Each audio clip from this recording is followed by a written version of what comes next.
everyone, it's Julia. I have my camera turned on while I'm sewing on these little layered flowers, just going around and around, and I have my free motion foot on and my feed dogs dropped, and I'm just going to be doing some circles. So anyway, I just wanted to just chit chat a little bit and ask how everybody's doing.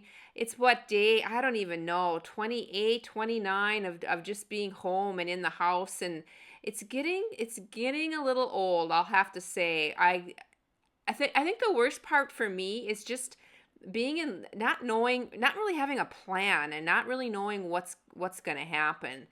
This is a project that I wanted to work on for my little summer shop. For those of you that have followed me for a while, you know I have a little summer shop in with the flea market here in my hometown, and it's due to open Memorial Weekend.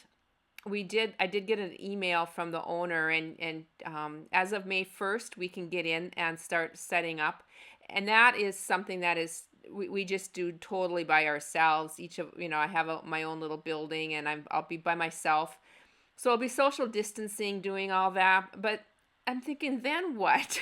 What's gonna happen come Memorial Weekend? That's only like 4 or 5 weeks away. And anyway, so it's just a really weird time. And so I'm trying to stay positive, trying to keep doing some of the projects that I normally work on for my shop.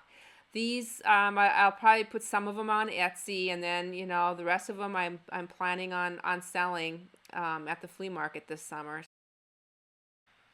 Thank you everybody who's left encouraging comments below my videos. I read all of them. I'm just so grateful for you. I don't know what I would do if I didn't have YouTube and have this community right now. It has really helped me just get through it.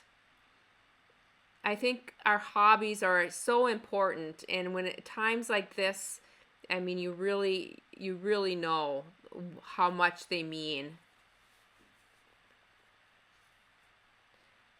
I am sewing, I believe there's 4 layers of fabric, and I'm going to show you some of the dyes. I cut all this out using my Sizzix Big Shot, and I have this white fabric that you see is that blackout lining fabric that I use a lot, and I like it for the behind these flowers because when I cut these out, I leave a little edge of the white showing, and it doesn't fray at all, and so it really makes for a nice base for these flowers. Now these flowers are not going to have any pin back or anything on them. These are mainly being sold as embellishments.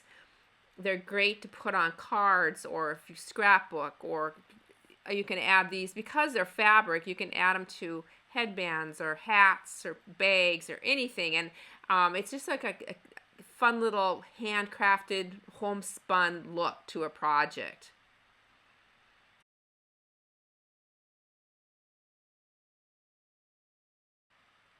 At the end of this video, I will also share with you how I package these flowers up. I do a couple different designs.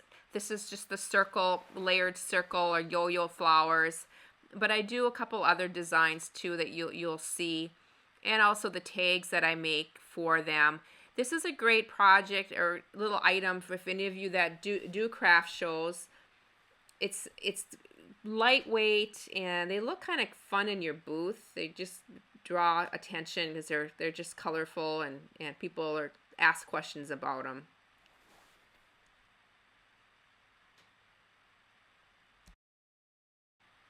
As you can see, I've been pretty busy making these. Here's another one with the layered flowers with the leaves, and then I made some without the leaves. These have the black stitching on them, and it's just a real fun look. And here's some of the yo-yo ones. What a great way to use up not only your buttons, but also little scraps of fabric. I am such a sucker for buttons. Every time I see a jar of buttons at a thrift store, I have to pick it up. And I've got just loads of buttons. So it's just one of those projects where you can use some of the things that you have. We sure are learning how to do that during this pandemic. I mean, certain things you just have to think positively about, and we are making do with what we have.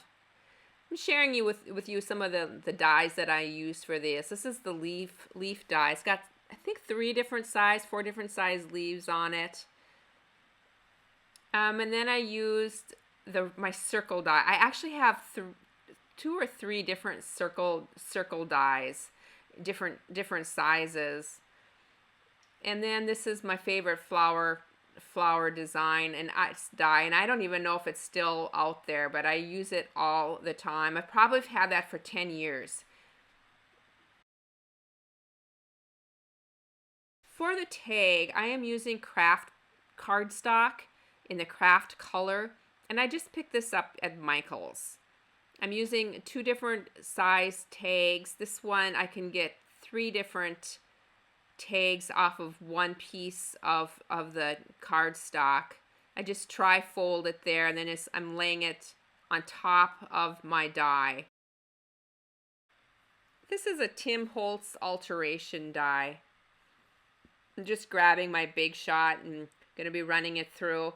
Now when I cut most of my dyes, I cut it so that I can see the fabric or the paper. That works the best for me because I like to see if it doesn't, move or whatever. And I'm putting another piece of paper on as a shim here just to make sure I have a good cut. But I wanted to share that with information. People ask me, if you want your material or whatever on the top. I know when you're cutting leather, you want the leather to be downward because it does leave a rough edge. But for most fabrics or paper, I don't think it matters. I usually lay it on the top so I can see that it's not moving or whatever. Just poking out those little tag holes there. I use this tag a lot. It's a nice size. And then I also have some cellophane bags that fit these really well. So I do like using them for some of my little embellishments. And this is the other die that I'm using for the tag, and I think it's called a button card, and I believe it's like a 4x6 size with rounded edges, and I can get 4 off of 1 piece of paper.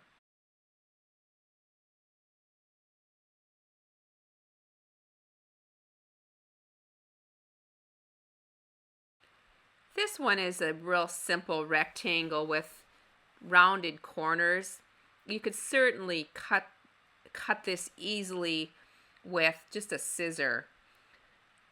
When I do this though, I cut so many of them that this is just really easy to do. And this also has a really cute little button design too on this die. I like to add the ribbon to the top of these, and then I take them to my sewing machine and add a decorative stitch across the bottom, just showing you what dies I use. That's the Holtz Alteration. It's called Tags and Book Plate, and this is a Sizzix button card, it's called. And just wanted to share with you, I do 3 different packaging. This one has a couple of the flowers with the leaves. And then you can see that clear dot there. That's what I use to stick these flowers on. These work great for that because it's just a temporary stick, and then you can peel that off and use the cards for a journal card or something in your scrapbook. And then they fit really nicely in these little cellophane bags, and that really keeps them together and protected. I've added a couple pictures at the end. Thank you everybody who's joined me. Bye for now.